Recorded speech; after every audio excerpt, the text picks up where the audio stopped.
Now then, the latest data from South Africa's Plastics Association shows that in 2015, plastic making made up 16.5% of the entire manufacturing sector output, which isn't a small number.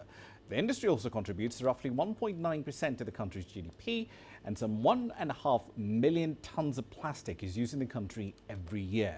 Now, South Africa mechanically recycled just over 290 million tons of plastics in 2015, up 3% compared to the year before.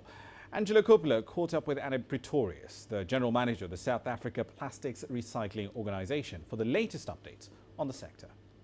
How viable is this business sector and what are the barriers to entry, if any? Plastics recycling is right from the beginning go in South Africa economic businesses. They've never received any money, they've never received any subsidies.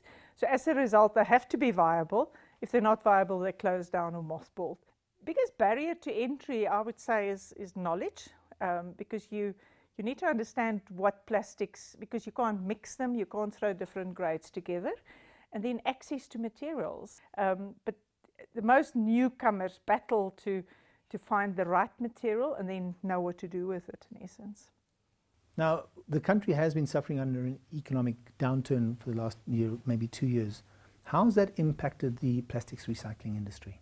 In South Africa, a big market is building and construction, agriculture, irrigation pipes in essence, and then domestic goods, chairs, buckets, bowls. The consumer don't have any money, so that market has suffered severely. We had the drought, so there was no agricultural pipes going in, and the building and construction industry, as we know, is not growing. So as a result, for the first time, definitely in my history, supply now exceeded demand. So people have dropped prices to try and stay in business.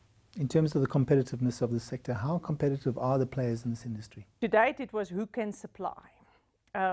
So they were pretty much phoning each other and say, help, I'm short, can you give this customer some material or not?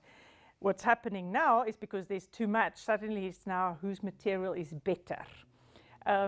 The positive spin-off of that is that a couple of the recyclers have now put in quite sophisticated laboratories and they have certificate of conformances, which were never known in South Africa. There wasn't the demand for that.